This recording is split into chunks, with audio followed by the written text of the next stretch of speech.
Welcome to the Red and Gold Report, your best source for weekly updates on your Kansas City Chiefs. In this episode, we're going to be looking at the latest update on the most precious toe in Kansas City.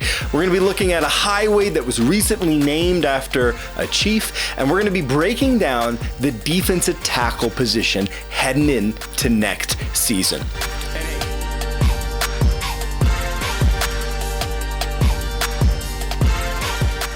And hey, if you want to get weekly Chiefs news and updates brought to you by a guy who watches all of the Chiefs games standing up, then subscribe to this channel. First in recent Chiefs news is an update on the most precious toe in Kansas City. Of course, Patrick Mahomes suffered a toe injury during our playoff game against the Cleveland Browns last season.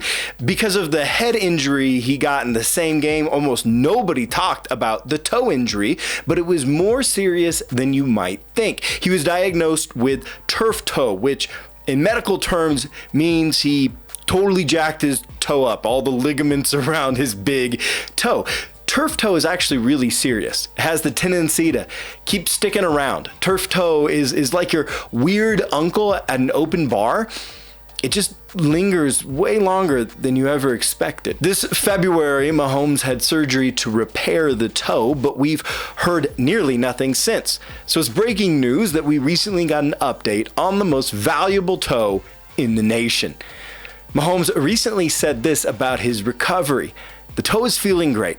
I'm out here playing golf and being able to walk around the course. I've been running, cutting, jumping, throwing, doing it all. So I'm just excited to get back to training camp and have another chance to make a run at it and try to win the Super Bowl this year." So yeah, great news there for Chiefs Kingdom. And I think I speak for all of Chiefs fans when I say, Patrick, please don't walk through your house in the dark. At this point, you stubbing your toe is gonna make 3 million grown men cry. Yes, that includes me. And yes, if Patrick needs a toe transplant, I'm gonna volunteer to be the donor. In other Chiefs news, a stretch of I-435 highway near Arrowhead Stadium has been recognized as Joe Delaney Memorial Highway. Joe Delaney was a hero. And in case you don't know who Joe Delaney is, let me take a couple minutes to tell his story. Joe Delaney was drafted by the Kansas City Chiefs in the second round of the 1981 draft. It was a surprise pick since he came from a tiny Louisiana college. Delaney was a two-time All-American athlete in college, dominating in both football and track, but he was little known and he was very undersized. Yet the Chiefs drafted this undersized but gritty speedster from an unknown school. Delaney was a small town country guy. He was a selfless father who would mow elderly neighbors' lawns. He was the kind of guy who was the first guy to show up, the last guy to leave practice, a guy who loved the game of football, but he just didn't care about the money or the fame. That 82-yard touchdown play, how you get through that hole so much? Well, it was really a slant play, and every time we get in the eye, they'll think we were going to run a sweep, so they thought pursuing outside, and it was a slant, and I had a cutback, and I broke one tackle, went up in the secondary. Are you as fast as you look, as quick as you look? Yeah. Well, this draft pick was a phenomenal one for the Chiefs. Delaney was a rookie sensation. He became Rookie of the Year and a Pro Bowl starter, averaging 4.8 yards per carry with 1,121 yards his first season. Delaney looked like a future Hall of Famer. But on a hot Louisiana day in June of 1983, Delaney saw 3 kids trying to swim across a lake near his hometown. 2 of the kids sunk underneath the surface, but they didn't come back up. Delaney sprung into action, jumping into the lake, saving one of the lives of the children, but tragically, he died in the process. Delaney gave his life to save strangers. We'll never know how many yards Delaney could have run for. We'll never know the Pro Bowls, the All-Pros, the Hall of Fame accolades he would have collected. But we do know this: Joe Delaney was a hero, and I mean that. Today we throw around that word hero way too often. We're reminded that athletes are heroes as often as your aunt who's a vegan reminds you she's a vegan.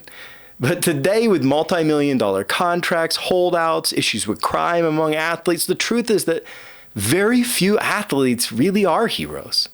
A person is no more a hero for running fast or throwing a ball than I'm a hero because I'm exceptionally good at washing dishes. But Joe Delaney was different. Joe Delaney was a true hero in every sense of the word. And the least Kansas City could do was name a highway after him. So if you learn nothing else in this ridiculous weekly Chiefs update thing that I do, now you know who Joe Delaney was, a true Kansas City hero. In other Chiefs news concerning someone who is most certainly not a hero, we're still awaiting more info about current Chiefs defensive end Frank Clark and his recent felony charge for possession of an illegal firearm. This will likely become a consistent part of the show since it looks like it's going to drag on. But I've actually come up with a great solution. Clark needs to be punished, and the Chiefs need his salary off the books. So here's what needs to happen. The NFL needs to send Clark to the Texans. Don't fine him. Don't suspend him. Just make him play for the Texans for 1 year. It'll be like a full year of scared straight. If that can't convince Clark to stop carrying Uzis around, I don't know what will. With that recent news all out of the way, I'm taking time during each week's update to break down and grade a different position group on the Chiefs roster. Last week, we looked at the defensive ends, so this week, let's examine the defensive tackles. And that conversation has to begin with the man, Chris Jones. Jones could make an amazing argument that he's the most underrated man in football. Though Jones doesn't play a sexy position, he was ranked as the 19th best player in the entire NFL by Pro Football Focus. Jones had the second best pass rush win rate of defensive tackles last season. Jones is a 6'6", 310-pound mountain of a man and is still only 27 years old. And he's the core of the Chiefs' defensive line. So why don't we hear more about him? Well, Aaron Donald of the LA Rams plays the same position, and he's a freak. He could go down as the best defense lineman of all time. So Chris Jones just happens to play the same position in the same era. If it wasn't for Donald, Jones would be known as the universal best defensive tackle in football. That's why Jones is so underrated. Now, the Chiefs have been discussing using Jones at defensive end, but I really disagree. The Chiefs' ends are not good, but you don't get better playing your blue chip best player out of position. You just don't. So to start talking about the defensive tackle position, Chris Jones is incredible.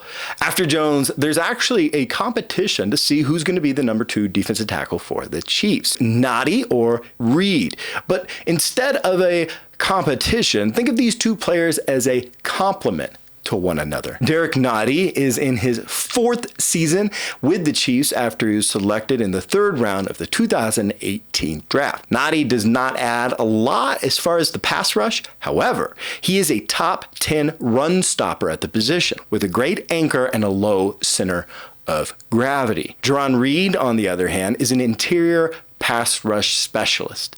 After being unhappy in Seattle and forcing himself out, he signed a reasonable 1-year contract with the Chiefs. Reed has had kind of an up and down career. He had 6.5 sacks in 2020 and 10.5 in 2018, but 2 or less in his other 3 seasons. But if he can give his best in 2021, he could really provide an interior pass rush for the Chiefs. So more than a competition for the second defensive tackle spot, Noddy and Reed, they're a good complement to one another, with one being strong against the run, the other being strong against the pass. But the Chiefs' depth at the position goes past those first 3 players. And that brings us to the 4th defensive tackle on the roster, Tershawn Wharton. Wharton came out of nowhere last season. He was an undrafted free agent out of Missouri S&T, which I grew up in Kansas City. I didn't even know that it existed. He was an end in college who the Chiefs moved to tackle. Coming off the bench, Wharton was a great backup. There are 20 defensive tackles taken in the 2020 draft. Wharton was not among them, but according to Pro Football Focus, he was the 4th best rookie defensive tackle last year, meaning that he outplayed both of the 2 top tackles taken in the 1st round last year. Does he have the anchor or the athleticism to ever be like a dominant starter? Maybe not, but he was an absolute gem of a find that will help at defensive tackle for years to come. But like a bad ShamWow commercial, wait, there's more. The Chiefs' fifth defensive tackle is Kalen Saunders. Saunders was a third-round pick in 2019 out of Western Illinois. Saunders hasn't really put it all together yet for the Chiefs, and he looks a little gassed whenever he's in the game for too many snaps. So there's a chance he might not make the team, but he's a great athlete for a man that's 324 pounds, and he has potential. So when you put it all together, at defensive tackle, the Chiefs have an elite player in Chris Jones. Now, they don't have a second dominant player at the position, but they do have complementary starter caliber players in Reed and Noddy, and they have great depth in Wharton and Saunders. That's a strong, deep position. So I'm going to give the Chiefs defensive tackles a B+. So there's your Chiefs news. For more weekly updates on all the Chiefs news you need, make sure to subscribe to the Red and Gold Report. Thanks for watching. Go Chiefs.